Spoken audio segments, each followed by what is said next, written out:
जीवन में, खासकर संसद में वो झूठ बोलते हैं। आप लोगों को समझना चाहिए, ये देश को गुमराह कर रहे हैं। खरगे ने यह भी कहा कि राहुल गांधी पिछड़ों और दलितों के लिए लगातार लड़ रहे हैं और अगर लोकसभा चुनाव में कांग्रेस को 30 और सीटें मिली होती तो वो कांग्रेस आज सत्ता में होती।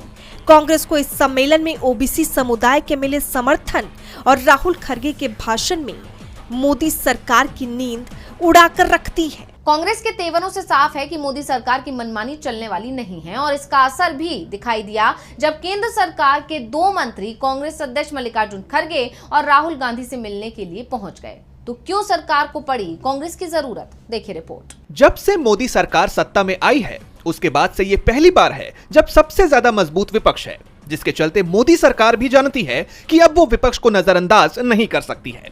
जिसकी एक तस्वीर सामने आई 25 जुलाई को, जब लोकसभा में विपक्ष के नेता राहुल गांधी और राज्यसभा में विपक्ष के नेता मल्लिकार्जुन खड़गे से मिलने संसदीय कार्य मंत्री किरण रिजिजू और कानून मंत्री अर्जुन राम मेघवाल संसद परिसर स्थित उनके कार्यालय पहुंचे।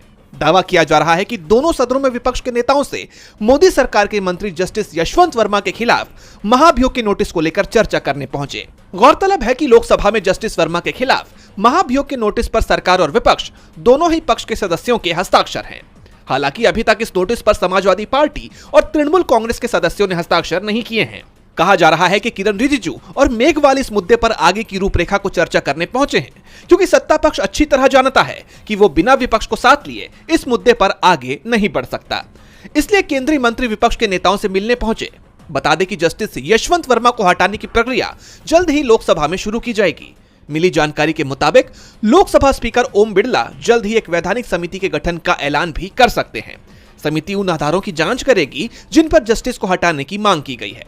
ओम बिरला और राज्यसभा के उपसभापति हरिवंश नारायण सिंह ने दोनों सदनों के महासचिवों के साथ बैठक की और अधिकारियों ने प्रक्रिया को अंतिम रूप देने के तौर तरीकों पर चर्चा की।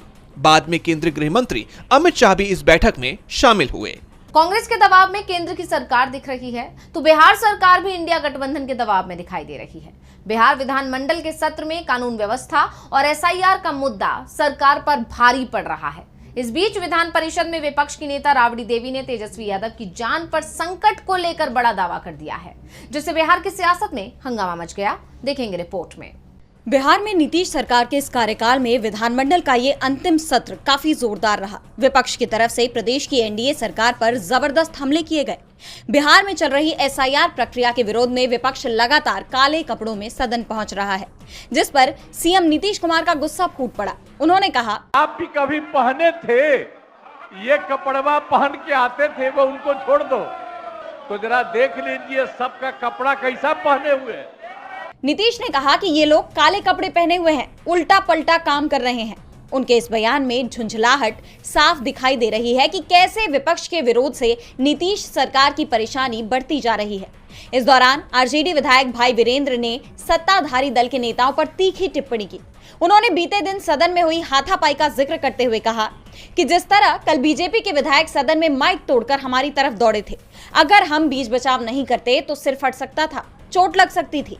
ये बीजेपी का गुंडा राज है। विपक्ष के विरोध और सत्ता पक्ष के बयानों के बीच पहली पाली में विधानसभा की कार्यवाही महज 5 मिनट में ही स्थगित करनी पड़ी। विधानमंडल की कार्यवाही भी मुश्किल से 10 मिनट तक चल पाई। विधान परिषद से बाहर निकलकर मीडिया से बातचीत करते हुए पूर्व सीएम राबड़ी देवी ने डिप्टी सीएम सम्राट चौधरी पर गंभीर आरोप लगाए। उन्होंने कहा,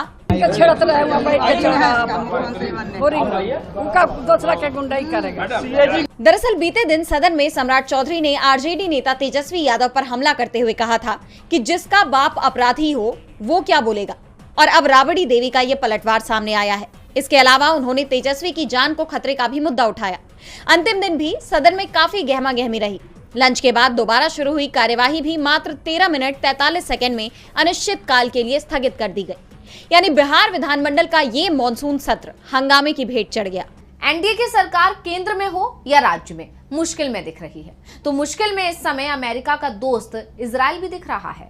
फ्रांस की तरफ से फिलिस्तीन को लेकर बड़ा फैसला लिया गया है, जिसने इजराइल के साथ अमेरिका की भी चिंता बढ़ा दी है। तो क्या है फ्रांस का फैसला जिसने दुनिया भर में मचा दी है हलचल, देखिए रिपोर्ट। गजा में जंग को लेकर इजराइल अब बुरी तरह घिरता नजर आ रहा है। अमेरिका से लेकर ग्रीस जैसे देशों में इजराइल के खिलाफ विरोध प्रदर्शन हो रहे हैं।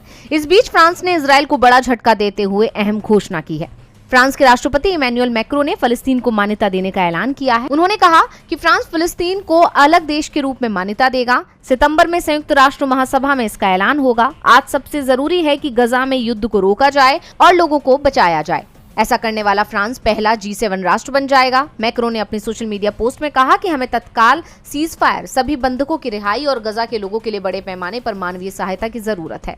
हमें हमास का डिमिलिटराइजेशन भी करना होगा, गजा को सुरक्षित और इसे फिर से बनाना होगा और फिलिस्तीन देश को बनाना होगा। उनके इस बयान ने इजराइल और अमेरिका को चौंका दिया है। इजरायली प्रधानमंत्री बेंयामिन नेतन्याहू ने कहा कि फ्रांस का ये कदम आतंकवाद को इनाम देने जैसा है और गजा की तरह एक और ईरानी मोहरे को जन्म देने का खतरा बढ़ाता है। वहीं अमेरिकी राजदूत ने कहा कि फ्रांस को ही ब्रिटिश कॉलोनी घोषित किया जाए। अमेरिका के विदेश सचिव मार्को रूबियो ने कहा कि फ्रांस के राष्ट्रपति इमैनुअल मैक्रो का ये बकवास फैसला हमास के प्रोपेगेंडा को बढ़ाएगा और मिडिल ईस्ट में शांति को पीछे धकेल देगा। लेकिन एक बात तो तय है कि जिस तरह फिलिस्तीन का समर्थन बढ़ रहा है, उससे अमेरिका इजराइल की चिंता बढ़ती जा रही है। फ्रांस के फैसले के बाद अब दूसरे देश भी फिलिस्तीन पर बड़ा फैसला ले सकते हैं। भारत में आपत्तिजनक कंटेंट दिखाने वाले OTT प्लेटफॉर्म्स पर बड़ा फैसला लिया गया है। कई बार इन पर बैन लगाने की मांग उठ चुकी है। सरकार की तरफ से इन्हें लेकर बड़ा कदम उठाया गया है और सरकार ने 25 OTT प्लेटफॉर्म्स के खिलाफ बड़ा एक्शन ले लिया है। तो क्या है पूरा मामला, क्यों सरकार के निशाने पर आए ये OTT प्लेटफॉर्म्स, जानने के लिए देखिए ये रिपोर्ट। OTT प्लेटफॉर्म्स को लेकर देश की जनता दो गुटों में बटी हुई है। कई लोग ऐसे हैं जिन्हें इन प्लेटफॉर्म्स पर दिखाई जाने वाली चीजों से आपत्ति है, तो कई ऐसे भी लोग हैं जो इनकी वकालत करते हैं। ये बहस तो खत्म नहीं हो रही, लेकिन इस बीच सरकार की तरफ से बड़ा एक्शन ले लिया गया है। केंद्र सरकार ने 25 OTT